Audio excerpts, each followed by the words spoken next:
আমরা এখন এই গোলটেবিল বৈঠকের মূল আলোচনা প্রস্তাবনা তুলে ধরছেন এই প্রাইম সিনিয়র বাংলাদেশের সম্মানিত আমির ডক্টর মাওলানা শহীদুল ইসলাম ফারুকী।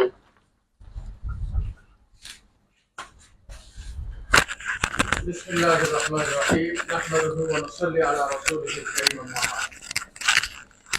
প্রাইম সিনিয়র বাংলাদেশ কর্তৃক আয়োজিত নারী স্বাধীনতার দাবির আড়ালে পরিবার ব্যবস্থা ধ্বংসের ষড়যন্ত্র শীর্ষক গোলটেবিল বৈঠকে আজকে আমরা যে বিষয়গুলো আলোচনা করতে চাই তার মূল আলোচনা বক্তব্য আমি তুলে ধরছি। আপনারা জানেন, সম্প্রতি নারী কমিশনের পক্ষ থেকে সরকারি নিকট যে প্রতিবেদন এবং সুপারিশমালা জমা দেওয়া হয়েছে তা কোরআন সুন্নাহ বিরোধী, নীতি আদর্শ বিবর্জিত এবং সমাজ ও পরিবার বিধ্বংসী। এর প্রতিবাদে আমরা আজকের এই গোলটেবিল বৈঠকের আয়োজন করেছি। আপনারা জানেন যে সুপারিশমালা এবং প্রতিবেদন জমা দেওয়া হয়েছে তার মূল কথা, তারা যে ইসলাম বিরোধী এবং নীতি আদর্শ বিবর্জিত যে কথাগুলো সুপারিশমালায় তুলে ধরেছে, যা মুসলমানদেরকে আঘাত করেছে এবং জনমনে গভীর উদ্বেগের সৃষ্টি করেছে, তা আমি কয়েকটি পয়েন্ট উল্লেখ করছি। এক, মুসলিম উত্তরাধিকার আইন বাতিল করে নারী পুরুষকে সমান সম্পত্তি প্রদানের প্রস্তাব করা হয়েছে, যা ইসলামী শরিয়া ও সংবিধানের সংরক্ষিত ধর্মীয় স্বাধীনতার স্পষ্ট লঙ্ঘন। দুই, অভিন্ন পারিবারিক আইন প্রবর্তনের সুপারিশের মাধ্যমে সব ধর্মের নারীদের জন্য বিয়ে, তালাক ও উত্তরাধিকারে একক রীতি চালু করতে বলা হয়েছে। এটি ধর্মীয় আইন ও সংস্কৃতির প্রতি সরাসরি অবজ্ঞা এবং এক ধরনের আইনগত ধর্মত্যাগ চাপিয়ে দেওয়ার পায়তারা। তিন, ইসলামী পারিবারিক আইনকে বৈষম্যমূলক আখ্যা দিয়ে তা বাতিলের প্রস্তাব করা হয়েছে, যা সরাসরি মানুষের ধর্ম পালনে বাধা প্রদান ও ধর্ম অবমাননার শামিল।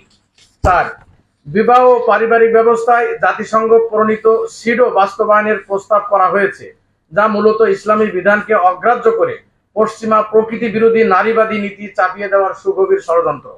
পাঁচ, নারী পুরুষের সম্পর্ককে ক্ষমতার দ্বন্দ্ব হিসাবে তুলে ধরা হয়েছে। এটি বাঙালি সমাজে প্রচলিত পারস্পরিক সহমর্মিতা, মমতা ও সহযোগিতার সম্পর্ককে ধ্বংস করে দেওয়ার মতো বিপজ্জনক চিন্তা। ছয়, পতিতাবৃত্তিকে বৈধতা দিয়ে যৌনকর্মীদের শ্রমজীবী হিসাবে স্বীকৃতি ও মর্যাদা প্রদানের সুপারিশ করা হয়েছে। এটি সামাজিক ও নৈতিক অবক্ষয়ের একটি ভয়ঙ্কর ব্যবস্থা। ইসলাম ও সুস্থ সমাজ ব্যবস্থা পতিতাবৃত্তিকে পেশা হিসাবে মানে না, বরং তা নির্মূল করে তাদের পুনর্বাসনের ব্যবস্থা গ্রহণ করাই রাষ্ট্রের দায়িত্ব। ৭, পাঠ্যক্রমে বিশ্বব্যাপী অত্যন্ত বিতর্কিত কম্প্রিহেনসিভ সেক্সুয়াল এডুকেশন সমন্বিত যৌন শিক্ষার প্রস্তাব করা হয়েছে, যা সমাজে চলমান ধর্ষণ, নারী ও শিশু নির্যাতন এবং নৈতিক অবক্ষয়কে আরো ত্বরান্বিত করবে। ৮, প্রস্তাবে নারী পুরুষ পরিচয়ের পরিবর্তে লিঙ্গ বা পরিচয় বা জেন্ডার আইডেন্টিটি অন্তর্ভুক্ত করা এবং বিভিন্ন শব্দের মারপ্যাচে লিঙ্গ বৈচিত্র্য তথা ট্রান্সজেন্ডার সমকামিতার সামাজিকরণের সুপারিশ করা হয়েছে, যা সমকামী, উভকামী, ট্রান্সজেন্ডার তথা LGBTQ মতবাদকে অন্তর্ভুক্ত করার দুরভিসন্ধি বলেই মনে হয়। এর ফলে সমকামিতা তথা এলজিবিটিকে আইনি বৈধতা লাভের জন্য একটি শক্তিশালী প্রেক্ষাপট তৈরি করবে। আমাদের পর্যবেক্ষণ ও অবস্থান। আমাদের পর্যবেক্ষণ হলো এই কমিশনের সদস্যরা একটি বিশেষ মতাদর্শের প্রতিনিধিত্ব করেন, যারা দেশের ধর্মপ্রাণ নারীদের মূল্যবোধ ও সংস্কৃতির প্রতিনিধিত্ব করেন না। এই কমিশন কোনোভাবেই বাংলাদেশের নারীদের বৃহত্তর জনগোষ্ঠীর প্রতিচ্ছবি নয়। ২, এই প্রতিবেদন গবেষণা ধর্মী নয়, একপেশে মতাদর্শিক বক্তব্য। তাতে সমাজবিজ্ঞানের মৌলিক পদ্ধতি অনুসরণ করা হয়নি। তত্ত্ববিহীন এই নীতিমালা আসলে একটি মতাদর্শিক প্রোপাগান্ডা মাত্র। ৩, নারী উন্নয়নের নামে ধর্মীয় বিধানকে বাতিল করার যে অপচেষ্টা করা হচ্ছে তা কেবল ইসলাম নয়, সকল ধর্মের প্রতি অবমাননার শামিল এবং দেশের সামাজিক অস্থিরতা সৃষ্টি করবে। ৪, এই সুপারিশমালা বাস্তবায়িত হলে আবহমান কাল ধরে চলে আসা পারিবারিক ব্যবস্থা ও বন্ধন ভেঙে পড়বে এবং সামাজিক অস্থিরতা সৃষ্টি করবে। এই প্রেক্ষাপটে আমাদের দাবিসমূহ: ১, নারী সংস্কার কমিশনের কোরআন সুন্নাহ বিরোধী সুপারিশ ও প্রতিবেদন অবিলম্বে প্রত্যাহার করতে হবে। ২, ধর্ম, সংস্কৃতি ও জনমতকে অবজ্ঞা করে গঠিত বর্তমান কমিশন বাতিল করে ধর্মীয় সামাজিক বাস্তবতায় বিশ্বাসী প্রতিনিধিদের নিয়ে নতুন কমিশন গঠন করতে হবে। ৩, পতিতাবৃত্তি নির্মূলের কার্যকর ব্যবস্থা নিতে হবে এবং সংশ্লিষ্ট নারীদের মানবিক ও হালাল উপায়ে পুনর্বাসনের ব্যবস্থা করতে হবে। ৪, প্রকৃতি ও সমাজবিরোধী সমকামিতা, এলজিবিটিকিউ ও ট্রান্সজেন্ডারবাদ প্রমোটকারী সকল উপায় উপকরণ নিষিদ্ধ করতে হবে। 5. ধর্মীয় বিধানসমূহকে সংবিধান আলোকে রক্ষা করে নারী উন্নয়নের একটি ভারসাম্যমূলক সমাজবান্ধব রূপরেখা প্রণয়ন করতে হবে। 6. নারীর মর্যাদা ও অধিকার কুরআন সুন্নাহর ভিত্তিতে বাস্তবায়নে কার্যকর উদ্যোগ গ্রহণ করতে হবে।